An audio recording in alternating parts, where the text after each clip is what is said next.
गुरुर्ब्रह्मा गुरुर्विष्णु गुरुर्देवो महेश्वर गुरु साक्षात परम वंदे तस्मै श्री गुरुवे नमः। बोलो गुरुदेव की जय हो। अपने अपने माता पिता गुरुदेव की जय हो। आज रामनवमी की सबको बहुत बहुत बधाई है। आज राम जन्म हुआ था। अब आज का प्रसंग है निष्ठा पूर्वक कर्म। कौशिक नामक एक ब्राह्मण बड़ा तपस्वी था। तप के प्रभाव से उसमें बहुत आत्मबल आ गया था। एक दिन वह वृक्ष के नीचे बैठा हुआ था कि ऊपर बैठी हुई चिड़िया ने उस पर बीट कर दी। कौशिक को क्रोध आ गया। लाल नेत्र करके ऊपर को देखा तो तेज के प्रभाव से चिड़िया जलकर नीचे गिर पड़ी। ब्राह्मण को अपने बल पर गर्व हो गया।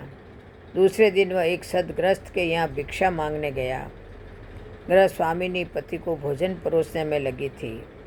उसने कहा, भगवान थोड़ी देर ठहरो, अभी आपको भिक्षा दूंगी। इस पर ब्राह्मण को क्रोध आया कि मुझ जैसे तपस्वी की उपेक्षा करके यह पति सेवा में क्यों अधिक महत्व दे रही है। गृह स्वामिनी ने दिव्य दृष्टि से सब बात जान ली। उसने ब्राह्मण से कहा, क्रोध न कीजिए, मैं चिड़िया नहीं हूँ।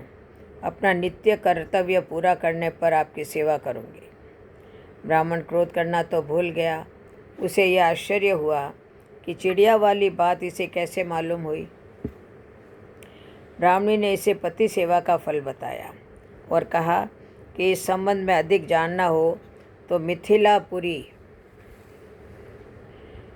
में तुलाधार वेश्य के पास जाइए, वे आपको अधिक बता सकेंगे। अब भिक्षा लेकर कौशिक चल दिया और मिथिलापुरी में तुलाधार के घर जा पहुंचा। वह तोल नाप के व्यापार में लगा हुआ था। उसने ब्राह्मण को देखते ही प्रणाम अभिवादन किया और कहा, तपोधन कौशिक देव, आपको सदग्रस्त गृह स्वामिनी ने भेजा है, सो ठीक है। अपना नियत कर्म कर लूँ, तब आपकी सेवा करूँगा। कृपया थोड़ी देर बैठिए। ब्राह्मण को बड़ा आश्चर्य हुआ कि मेरे बिना बताए ही इसने मेरा नाम तथा अनेक का उद्देश्य कैसे जाना। थोड़ी देर में जब वेश्य अपना कार्य से निवृत्त हुआ तो उसने बताया कि मैं ईमानदारी के साथ उचित मुनाफा लेकर अच्छी चीज़ें लोकहित की दृष्टि से बेचता हूँ। इस नियत कर्म को करने से ही मुझे यह दिव्य दृष्टि प्राप्त हुई है।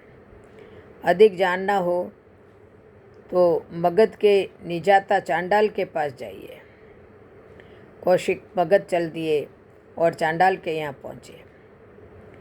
वह नगर की गंदगी झाड़ने में लगा हुआ था। ब्राह्मण को देखकर उसने साष्टांग प्रणाम किया और कहा, भगवान आप चिड़िया मारने जितना तप करके उस सदग्रस्त देवी और तुलाधार वेश्य के यहाँ होते हुए यहाँ पधारे, पर मेरा सौभाग्य है। मैं नियत कर्म कर लूँ, तब आपसे बात करूँगा। तब तक आप विश्राम कीजिए। चांडाल जब सेवावृत्ति से निवृत्त हुआ तो उन्हें संग ले गया और अपने वृद्ध माता पिता को दिखाकर कहा, अब मुझे इनकी सेवा करनी है। मैं नियत कर्तव्य कर्मों में निरंतर लगा रहता हूँ, इसी से मुझे दिव्य दृष्टि प्राप्त है।